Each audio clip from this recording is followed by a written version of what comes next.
Welcome to the state with Celani Dube. It's so good again to have you. And today we've got a very important guest who has written a book.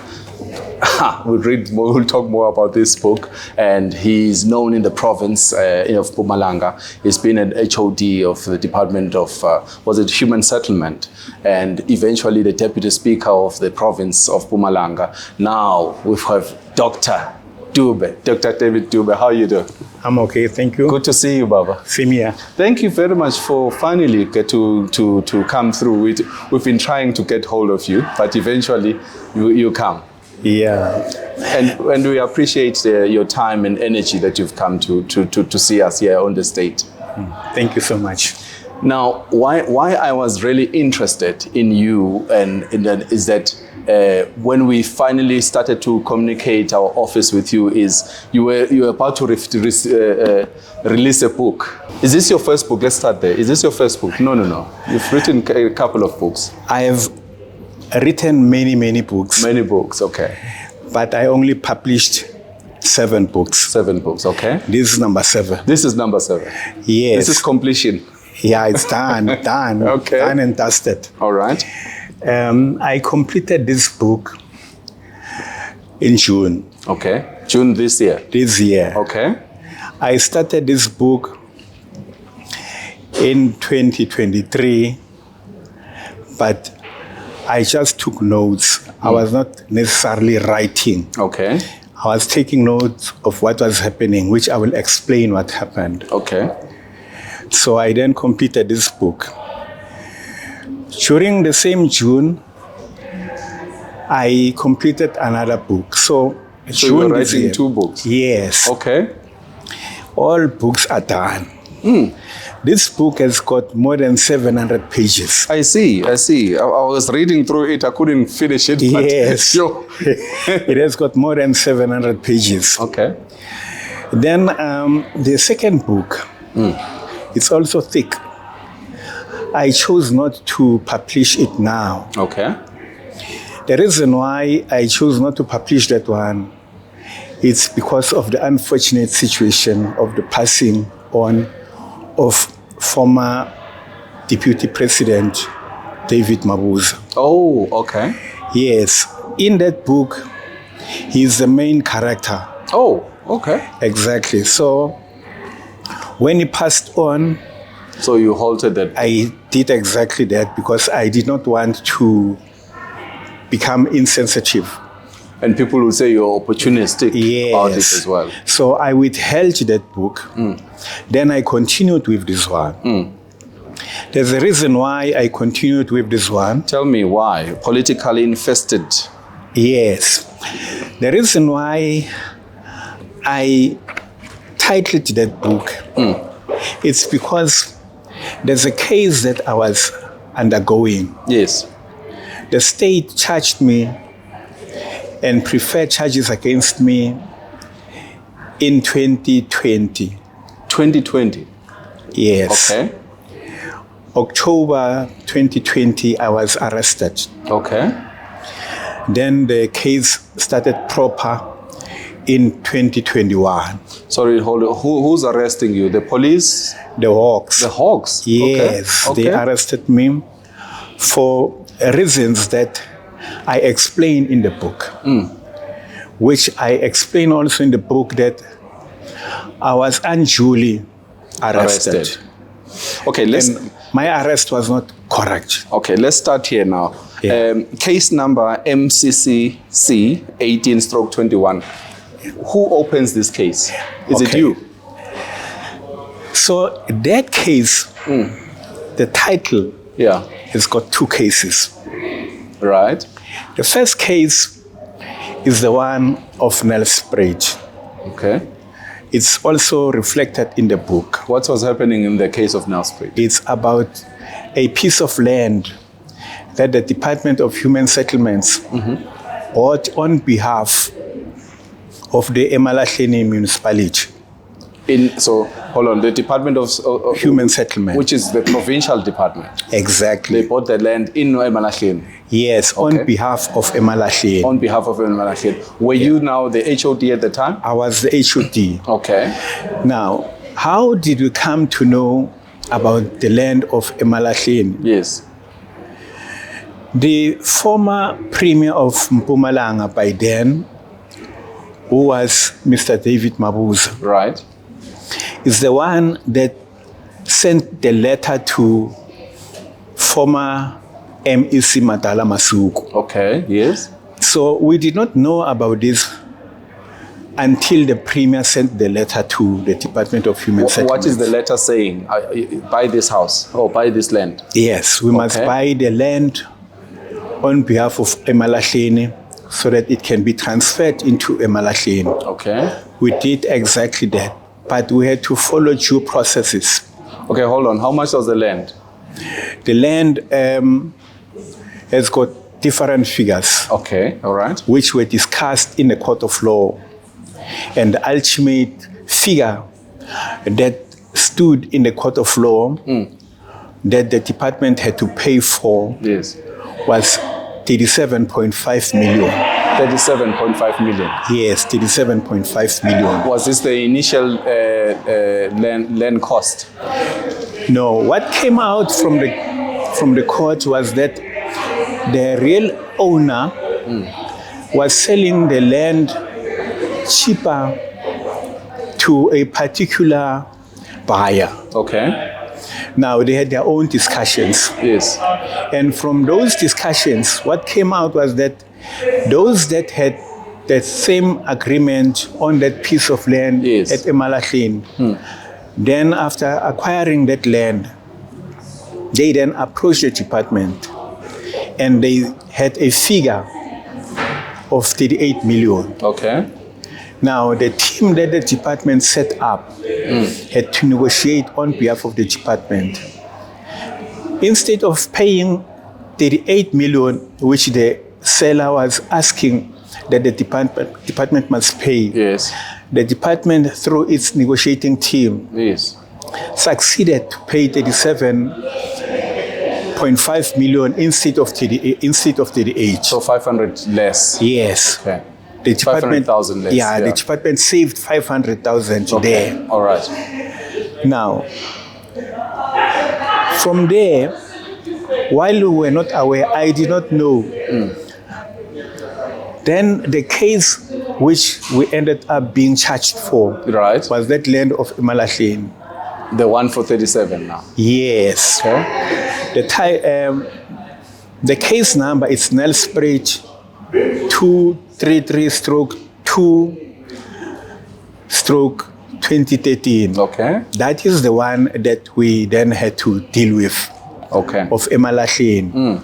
That's the one that we paid 37.5. Oh, all right. Instead of 38 million. Okay.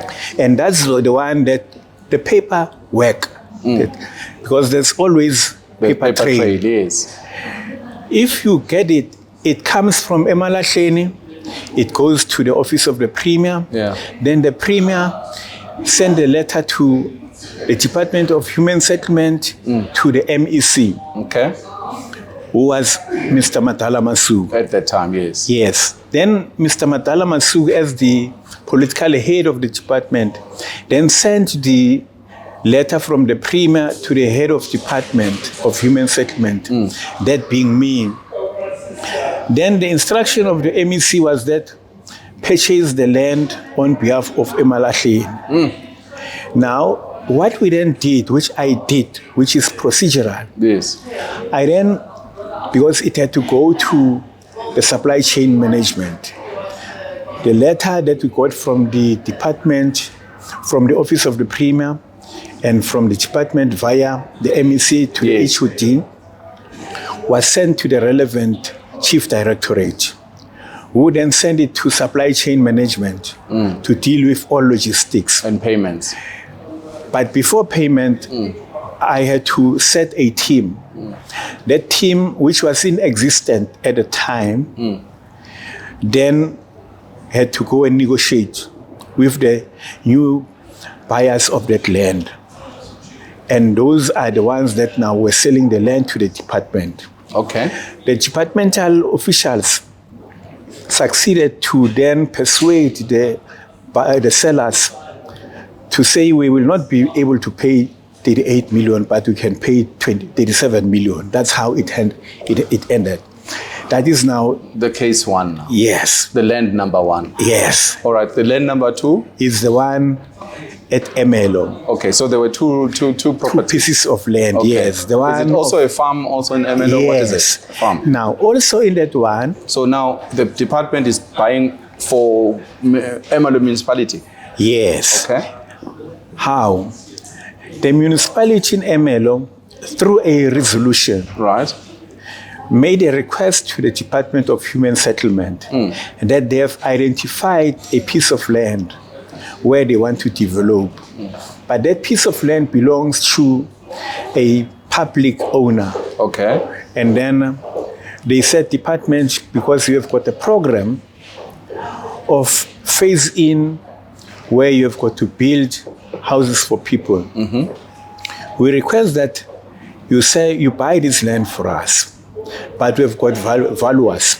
Okay, they evaluate the land. Exactly. Then we also, as a department, sent our own valuers to go and evaluate. They came with different figures. Okay. Then we opted for the lesser figure. The lesser figure was 82 million.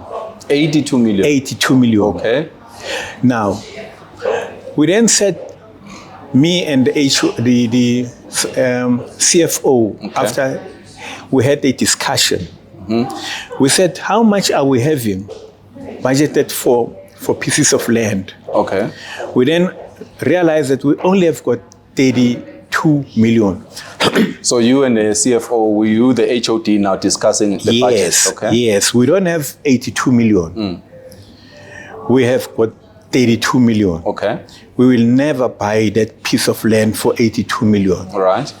Then I set up a team to go and negotiate. Then the one that was leading the team is the CFO. He already knew that we only have got 32 million. In their discussions with the seller, they ultimately agreed that they will accept 32 million. Sure. So from that, we saved 50 million. So the state was saved 50 million. So from the discussion between yourself and the CFO, you saved the department. Exactly. Human settlement 50 million. Yes. Sure. Exactly. Hopefully you got bonuses after that. Oh, no, not at all. Okay. So I can tell you, all pieces of land were purchased correctly, procedurally, and we followed the law to the letter. Now, Dr. Dube, I get that, but now I just want to find out with what you are saying, and I see it on this pen, on the book, you are talking about the saving of 50 million, but then you were then chased. There's so many things people were chasing you on the matter. What was going on when people were chasing you? Or what in Bebek? Yes. What was going on? All right. You see this book. Right. The Al Capones of Mpumalanga. The Al Capones. I like that. It's Al like Capones, a movie, yeah? Yeah, the Al Capones of Mpumalanga. Yes. I reflected on the shenanigans in Mpumalanga. And those shenanigans made me to write this book. Okay. Is this the book you withdrew? No, it's another one. It was published in 2019. Okay, so this is talking about the shenanigans that are happening in Mpumalanga. Okay. No one took me to court. Okay. I challenged everyone that if there's anyone that has got a problem with the content in this book, let them come so that we can go to court. Right. No one came to this day. Okay. Now, I then say, even this book, I invite anyone to take me to court. I'm not afraid because the content that is here is factual. It's not fabricated. Now, your question is, what made people to come after me? When we come back then, we talk more about that right here on the stage with Celani Dube. The soul of BMW. Where will you find it?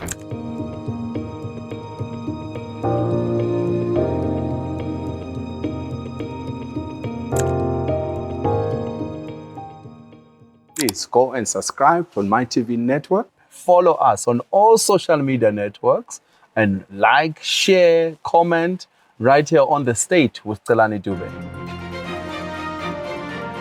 Welcome back on The State with Celani Dube. We are with Dr. David Dube. No relations to Celani Dube, by the way. I must put that as a claimer. Doctor, you're telling us, I was still asking, what made you people then now begijimis or take you to court? It's about politics. Okay.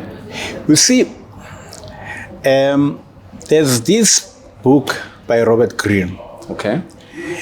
He outlines a number of rules there. One of those rules there, he says you must never outshine the master. Okay. Because once you outshine the master, you'll find yourself in trouble. Exactly. You know, I did not plan to outshine anyone. But circumstances and also what you are and knowledge and experience will also make other people to have views about you. Absolutely, yeah. Which those views will be contrary to what you represent because they will feel inferior. Some of those people will think that you are now profiling yourself or maybe you become more better and stronger than them. Then they'll automatically come after you. Okay. That also is in that book, The Al Capones of Mpumalanga. All right. So, I can say my life had been one of challenges. Okay. And I don't create those problems. They come to me.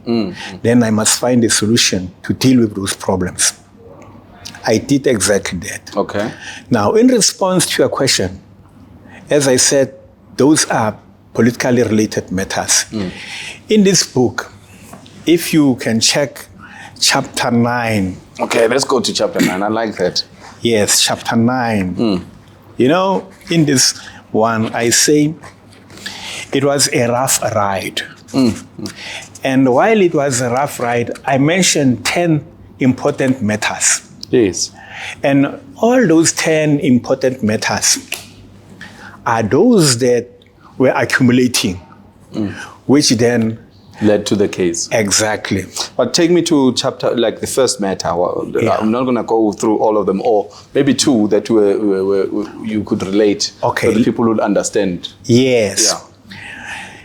There is a matter that involves Uthemba Skudla. Okay. Who's Themba Skudla now? So somebody who's at home. Mr. Themba Skudla is a well-known businessman in Mpumalanga. Okay. He interacts with people. Okay. He was a good friend of the former Deputy Premier, Mr. David Mabuza. Former Premier? Yes. Oh, okay. The Deputy President. And then he was also still the same friend of the former Deputy President, Mr. David Mabuza, who ultimately passed on. Okay. May his soul rest in peace. Okay. So, Mr. Skudla had relationships with him. All right. As a friend, it is known in the province that they were friends because there were gatherings where they could go. Okay. For instance, there's an organization that Mr. Skudla opened, and apparently Mr. Mabuza sanctioned that organization. They called that organization BRED. Okay. So it came out that they had a relationship. All right.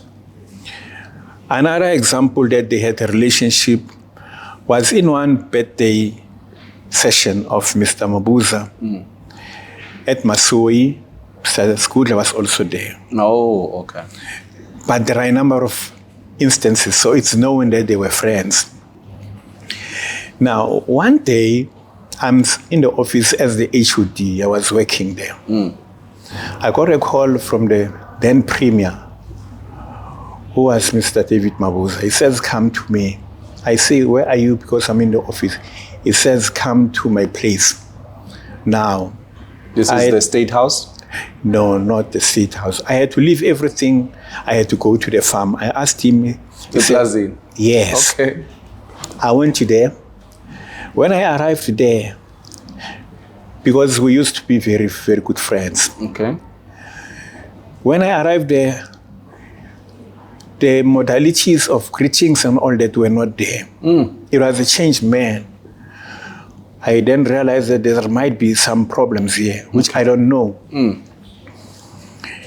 His statement, as he opened up to speak, he says, I'm told you don't want to pay people in the department. Then I was taken aback. Who are those people that I don't pay and for what reasons? And then he explained to me that there is a project that belongs to Themba's Gudla. I don't want to pay. Why am I not paying? Am I sabotaging business people or what? Then I said, no, I did not sabotage anyone and I'll never sabotage anyone. And I don't know about this matter of Mr. Skudla because it did not come to me as an HOD. Absolutely. Yeah. Then he says to me, go and pay. You know, I left that place being a dejected man because I could not understand.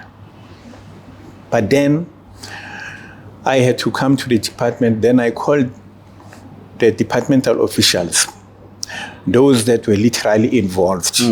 That is from the technical directorate. Yes. Then they sent me an official that was physically involved in that project. Then also from the legal directorate, who had to ensure that all legal aspects are correct.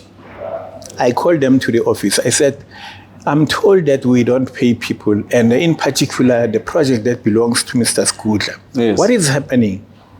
Then the technical person says, no, we could not pay because we wanted information, documentation, proof. We could not get it. Yeah. And as a result, we cannot pay until we get the documents. We had been asking him to bring the documents. He could not. He could say he'll bring, but he could not. So we are still waiting for that. Then I asked the legal person, what is the legal issue here? Yeah. Then they told me that we cannot pay if there's no contract. And the technical division is asking for information so that we can get the information, then we can compile a contract. So until then, we cannot. So So as you gathering your team, you find that this is not done, and then obviously you have to write it to somebody. Yes. To say, listen, this is what we are finding out. Yes. We are told to pay these people, but these are not followed. Yes. Then I then said, legal, let's draft the letter and bring it so that we indicate all the things that we need from Mr. Skudla. We wrote everything, then we sent the letter. I also called the then Premier at the time when I arrived that, no, there's a reason why Mr. Skudla was not paid. The department had been asking for information which Mr. Skudla did not bring. Until we get that information, we will not pay because we cannot pay something that we don't have documentation for that project because we need to account properly. So as a result, until Mr. Skudla gives us the information that is needed, we cannot pay. So that's how the case started now. The case has got other issues that started. But then this is a matter. I write about it. So from those 10 issues that made it, it's a culmination to come to the case now. Yeah. And then there's another one. Yes. We had a Director General. Yes. Who was the Director General at the time? It was Dr. Nonhlanhla Mkhize. Oh, Doctor, yes, I remember. Yes. She hardly had 2 months in the province in one strat plan session at Sabi. Then she wanted reports from people. They were giving reports. Then it different was HODs now. Yes, it was my turn. Okay. To present a report. When she started to speak, she said, the HOD from a human settlement, that being me, is being misled by the departmental officials. Right. And they give wrong information.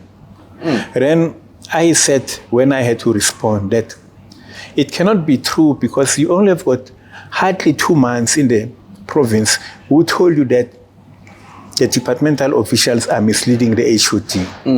I can assure you the HOD is not being misled because every information that comes is being verified correctly. What did they do? What did they say now to you after you stood up? Know, in that session, it was tense at that strat plan for officials. Yes. Then they said I must apologize. I did not. Around 5 o'clock on that same day, the then Premier, Mr. David Mabuza, called me. He said, you have disregarded the Director General. I want you to apologize outright. Yeah. I said, I cannot apologize for something that I did not do wrong. What is it that I've done wrong?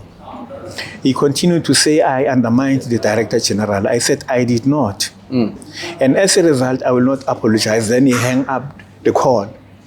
So that's another matter. So you're on the phone and he hang up on you? Yes. Sure. Because I said I did not and I will not apologize for being correct. And while the Director General was not correct. Absolutely. Yeah. So you see, I'm like this. If I believe in something and I have checked that it's factually correct, I would rather die with my truth instead of giving in and doing the wrong things.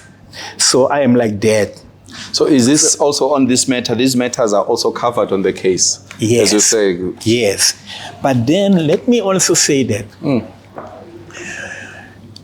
in one instant, he called me, Mr. Mabuza, to the State House. Yes. We were discussing, in our presence was Mr. Andries Gamete. Okay, I remember the name. Yes. When I arrived there, they started to throw me with allegations. And then they said, actually, that's Mr. Mabuza, that I must resign as a deputy chairperson of the province because I was the deputy chairperson So of at the the time ANC. you were the deputy of him now? Yeah, I was the deputy chairperson of the province in the ANC. I was also the deputy speaker of Mpumalanga at the legislature. Yeah. Now, he says I must resign as the deputy chairperson because him and Mr. Gamete had their own arrangement. So the deal was that if I resign, Mr. Gamete becomes the deputy chairperson. Without conference, just automatically? Yeah, I knew about that. Okay. Then I said, I am not going to resign.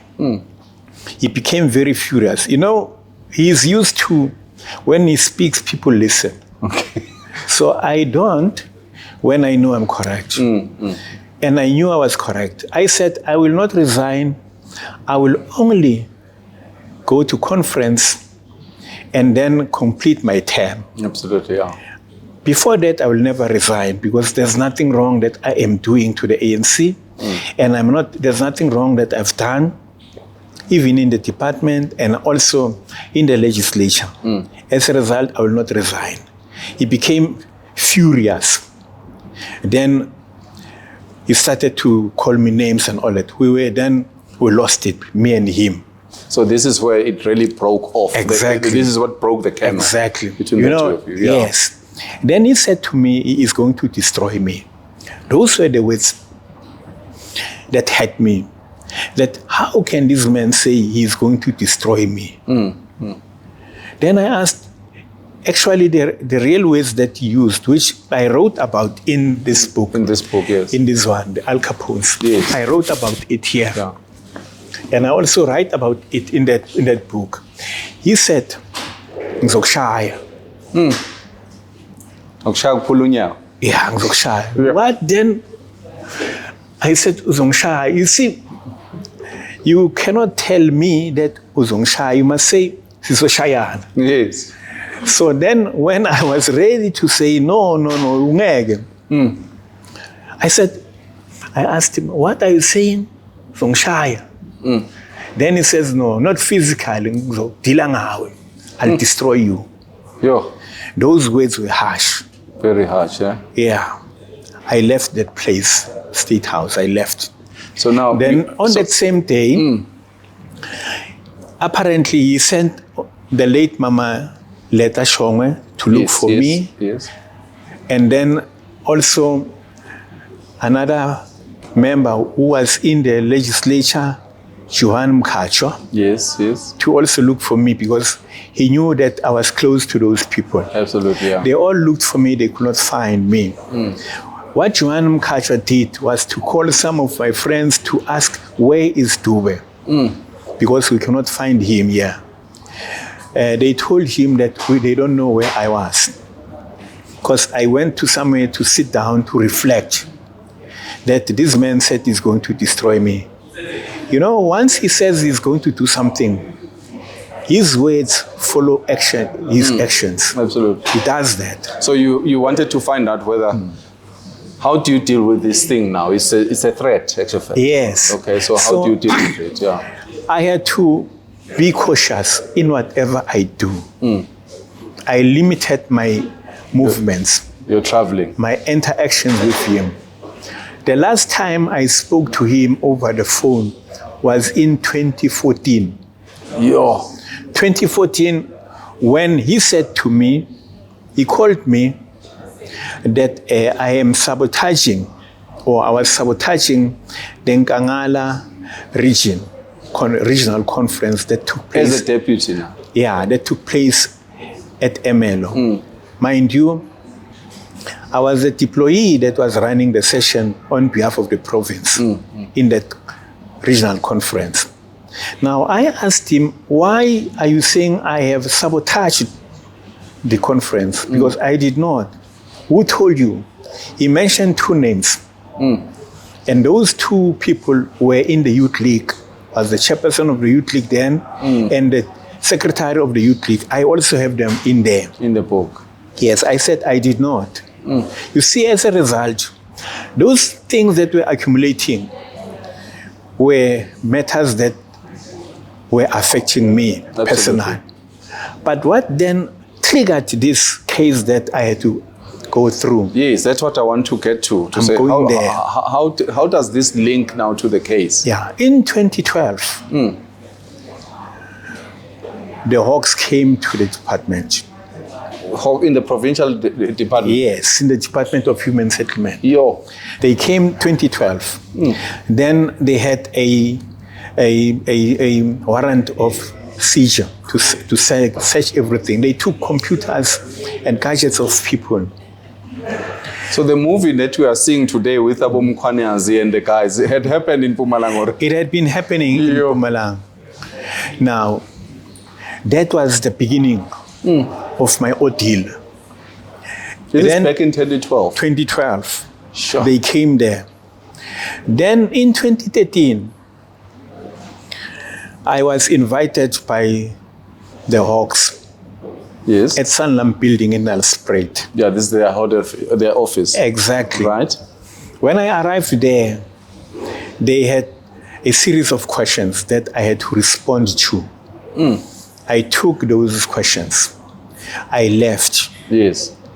On the 17th of April, I then went back with my package because that was in April.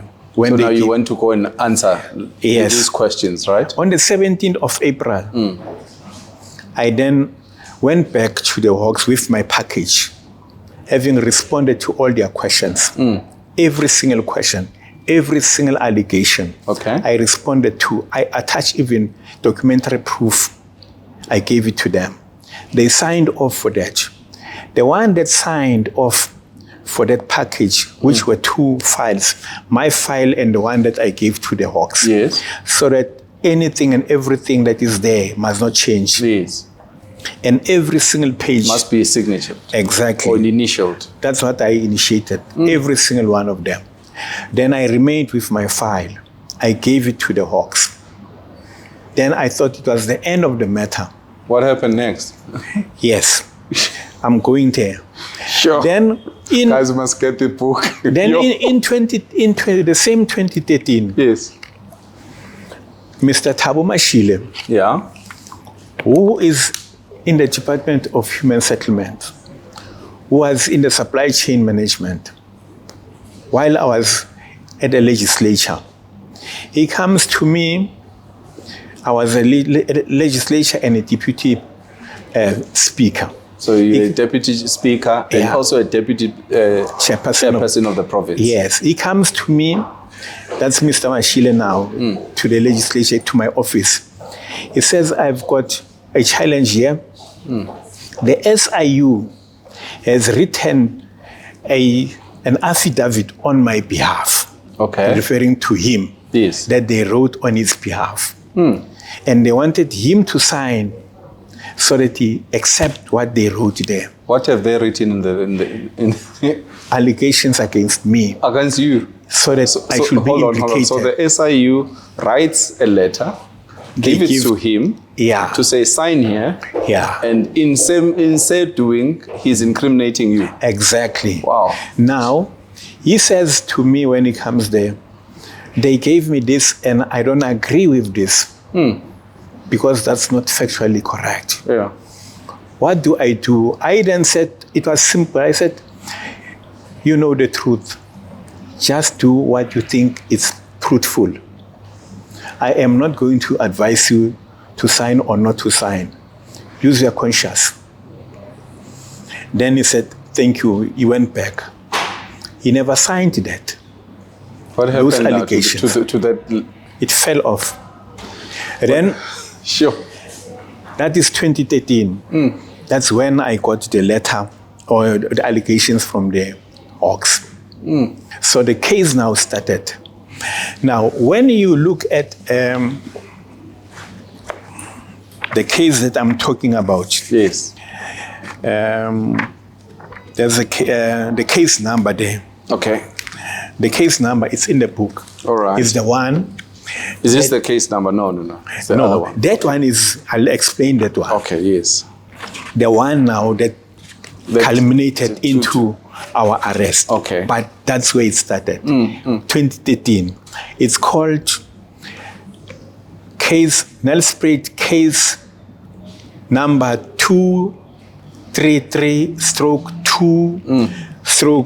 233/2/2013. Oh yes. Okay.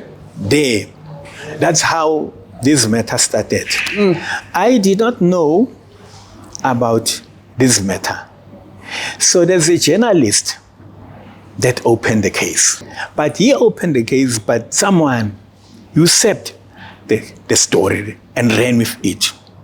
And that person is the one that I call the hidden owner Of the case. of the case. Okay. And it is there, the hidden owner of the case.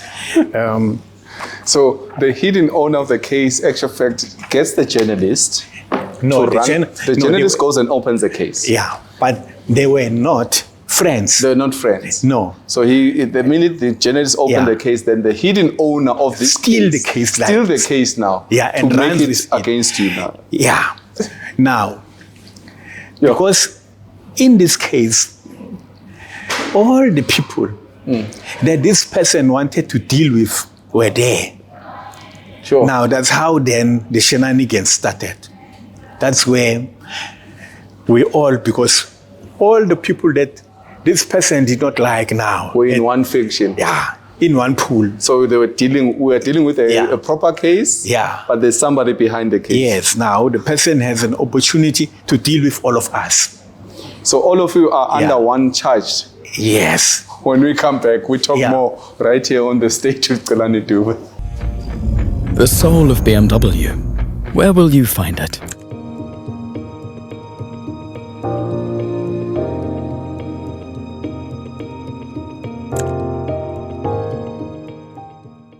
Please go and subscribe on Mitv network. Follow us on all social media networks and like, share, comment right here on the stage with Celani Dube. Welcome back on the stage with Celani Dube. We are with Dr. David Dube. He's just unpacking what is on this book, guys. If you want to go out and read it, it's available. I'll ask him where is it available at the end. But tell me, you were still explaining about the. Now, here's a list of people who are being charged. They are all in one sector. They are all in one faction, per se. In one basket. In one basket. So now you can almost deal with these people. Who is one person that is in this basket with you? Well, you have got Advocate Bongo. Okay. That was there. And also others, those that were linked to this person before. Okay. Now they had their own fallout. I see on the book you also mentioned Peter Nyoni. Yes. Peter Nyoni is the one who was leading the negotiating team that went to negotiate on behalf of the department in that piece of buying land. Of this land. Yeah. So he bear witness now to what really transpired in terms of the Management Performance Act. Yes, because they had to deal with those matters procedurally. Okay, yes. But then I realized when I arrived, when we had the court case now running, when he was a witness, I did not know that he was going to be a witness. Actually, he's the one that called me 2 weeks. Actually, it was not long after I was arrested. It was in November 2020. He calls me, says, I want to talk to you. Can you come to me? I then went to his place. When I arrived there were only two issues that he wanted us to discuss. The first one was that because of this case, he is not involved and he is not going to testify. Okay. I did not know about that. Then he showed me a message that the prosecutor, Advocate Henry Numalo, yes, wrote to him. He showed me, that's what Mr. Nyoni showed me. He explained there. So he said, I'm not going to testify, but already I realized that there's a problem here. The other matter that he wanted us to discuss was about the forthcoming conference. At the time, we were supposed to fill two positions, where the then chairperson, Mr. David Mabuza, had to leave the position of chairpersonship because he was now elected into the National Executive okay, as a deputy president of the ANC. So he's talking to you as what now? He wanted us to form a strong team. An alliance now? Yes, to contest. You were contesting 2012 or 2017? That is 2020. 2020 now. Yeah, okay. He wanted us to, because there was a special conference that was supposed to come. I remember that special conference was needed, yes. Now, in that session, Mr. Nyoni said something that opened my eyes. You see, when Mr. Nyoni speaks, Peter Nyoni, you must listen attentively. I know. He speaks in parables. And when he speaks like that, he is helping you about something, or he's saying, I'll be alert. A good listener will get something out of what he's saying. That's when I realized that there's a problem here. Actually, he opened my eyes to say, oh, there's something that really this case is politically motivated. Yeah. That's how I got it. 2021, 2022, here comes a policeman, Mokwema. Yes. He says this case is politically motivated, confirming what I suspected. A policeman, the lead investigator. Is he saying it in court, or is this? He spoke about that in front of my lawyer after we were from the court. So with your representative right here, and he says this? Yeah, sure. That this case is politically motivated. Then he explains. I said, oh, okay. Then as I want to continue on this matter, politically motivated, which then led to this title. In 2023, in the court, when this lead investigator, Vincent Mkhwema, Colonel Vincent Mkhwema, when he was in that stand witnessing on behalf of the state, my two lawyers asked him, they put it to him, that this case is politically motivated. He said no. How? That was the first one, was the lawyer of Mr. Sengwayo, Advocate Sengwayo. He told Sengwayo also that this case is politically motivated. It came out in the court when the lawyer on behalf of Advocate Sengwayo, I don't know whether it's attorney or advocate, one of the two, his name, his title. His legal rep asked Vincent Mkhwema, who was the lead investigator, that you said this case is politically motivated. Yeah. He denied it. My lawyer also asked the same question. Asked the same question, attorney to Mr. Gama. Yes. He says, you came, you told us in my presence that you said this case is politically motivated. Can you confirm that? He denied again. Now, I get you, but I want to get to, time is just far flying. We should have this on a 2-day thing. You talk of the upper deck and yes. What is this? The upper deck crew, and who's the upper deck crew? Let me explain that. Yes. You see, this case had anyone involved. Yes. Everyone had a slice. They all had their target. You had lawyers who were targeting Sengwayo.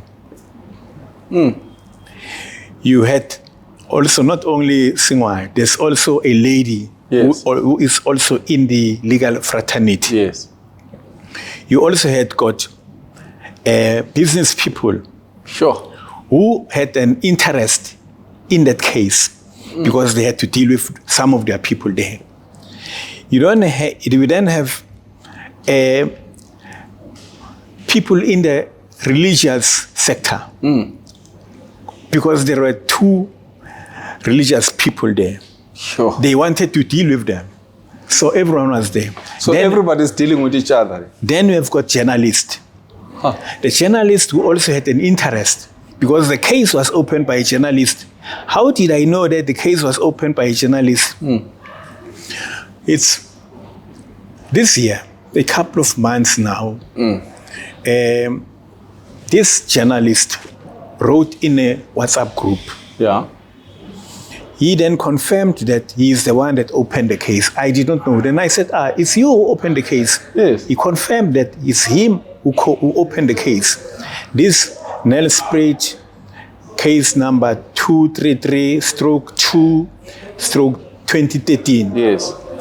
So you have got lawyers, we have got business journalists, we have got business people, we have got academics because I'm an academic. Yes. There are scholars who also had an interest in this thing. So all of them had to sit down and listen what's happening. So when they're meeting now at upper deck. Now I'm going to that one. The lawyers who were against those had to sit down. They also plotted, had sessions with some of those people. Right. Now they were meeting either at upper deck and also they were meeting at Garden Pavilion. Oh, okay. At Garden Pavilion, there are people there. Yes. I don't want to say person, but there are people there where they were sitting there, staying there, and they were also planning there. Oh. Then also at upper deck, that's where they used to meet some of those people, the business people and all that. So they were meeting, also planning. You know, in each and every session after the court, then they could sit down and reflect. And even before, they were doing that. Sure. So everyone had a stake. Everyone wanted to know. Everyone wanted us in jail. Sure. That's why they were plotting. There's also a WhatsApp voicemail that was doing the rounds. If I still have it, I'll send it to you. Where lawyers were talking about another lawyer. That the lawyers could, they wish that that lady could have implicated one of those accused, who is a lawyer. Sure. Then it did not happen. She did not do that. She used the conscience. She did not accept that she must be influenced by other people to destroy a life of another one. Now, all of those people, the upper deck people, and also those at Government Pavilion, they were reporting at the one that I call the hidden owner Of the case. So those are the people that were plotting. So this was the team. All this team is reporting to the hidden owner of the Yes. You see, the journalists also were one particular journalist who was writing against us all along, particularly me. But the other journalists, there were those that were honest, who even wrote that this case has collapsed. Then they decided not to continue. But this one was the one that was busy writing. Do you think that journalist was being paid? You know, people say stories about that. Yes. Okay. Yeah, they talk about that. I cannot confirm it. So I will not say I know about that. But there's one journalist that I know. He said to me, he was requested to write a story about me. That was in 2018. And I write about that.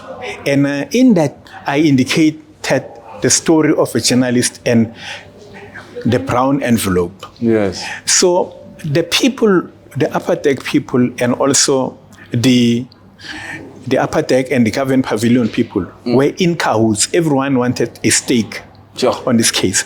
I salute the people from Lukwala. Yeah, right. You know, those people were objective, reporting clearly the truth. So Likwala FM became now the true sense Yes. of it in analyzing your case. Yes. So that's why even after the case came to its logical conclusion on the 2nd of December 2024, it was only the people from SABC, particularly those that are attached to Likwala, who were writing the truth about this case, pound for pound. So the case, as I say, everyone had an interest. And the interest, most of them, were in cahoots with the hidden owner of the case. Do you say who's the hidden owner of the case in the book? I have a whole chapter on the hidden owner now. Yes, I explain the tendencies of the hidden owner of the case. Those tendencies that I explain about are those that everyone knows, that they all know who the hidden owner of the case is. At the end of the book, in the last chapter. Yes. I then give the name of the hidden owner. I see it. Yes. But you must get the book, guys. It's here. Yes. I then the description of the hidden owner. Yes. Is clearly about the person they all know. Then at the end of the chapter, I then say, you are my namesake. We know what's happening, but I will forgive you and I'll allow life to go on.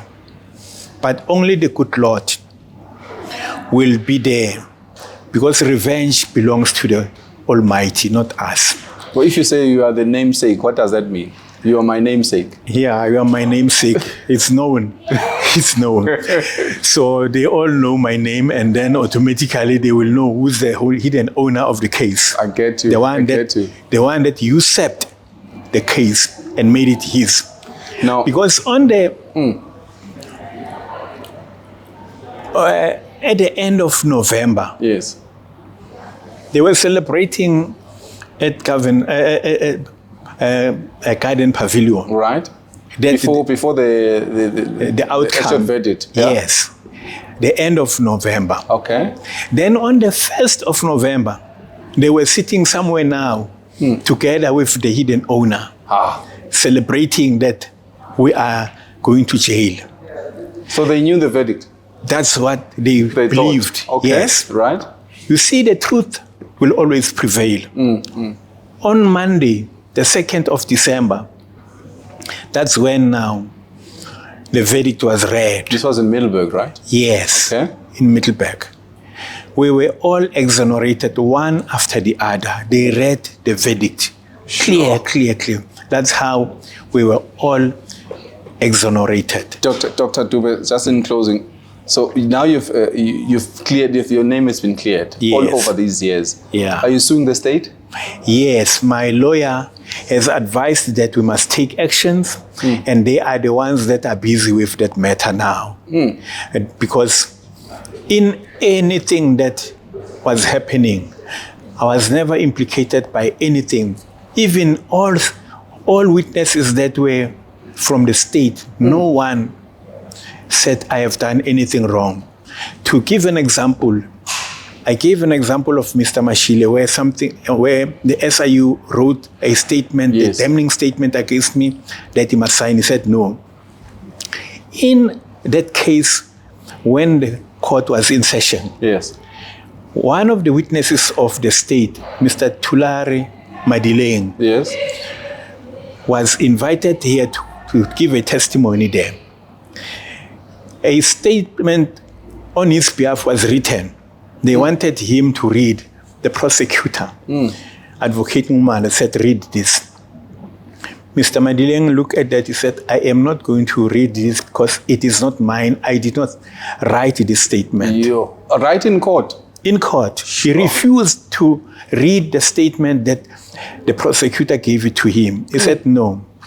He said, then they asked him, do you think that that's now my lawyer asking Madileng, is this man supposed to be here? Madileng said, I'm surprised that the man is here. Sure. He does not belong here. He has done everything to the letter. Even all witnesses. Dlamini also said, I'm surprised that this man is here. He's not supposed to be here. All of them. How much are you suing the state for? Well, it's a couple of... I'm closing. No, the lawyer knows that. The lawyer knows that. I suggest that you can engage with my lawyer. If you're saying they're suing the state, are you suing the department or are you suing which entities? You see, there's this interesting story. The department does not have a case against me. Right. The department did not open a case against me. Actually, the witnesses from the department were saying there's nothing wrong about this man. It did everything according to the law. Right. Even the Public Service Commission exonerated me that there's nothing wrong that Dube has done. It was only the prosecutor, whom I write about in that book, who was pursuing a matter that was not there.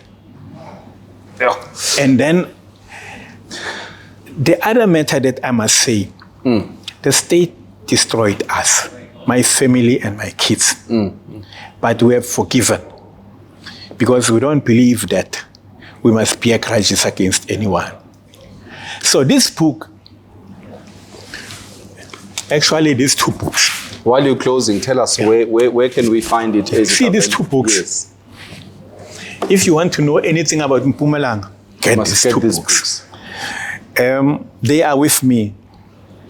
So where do we get them? Where do we get them? Directly from me. There's no outlets, so we must get to. Not up to so far. All right. Give us the context, because somebody might be at home and say, if you don't want them, they'll be calling you all the time. Yeah. They want the book. I know Bob Vilagazi from BMW said he wants the two books already. Yeah.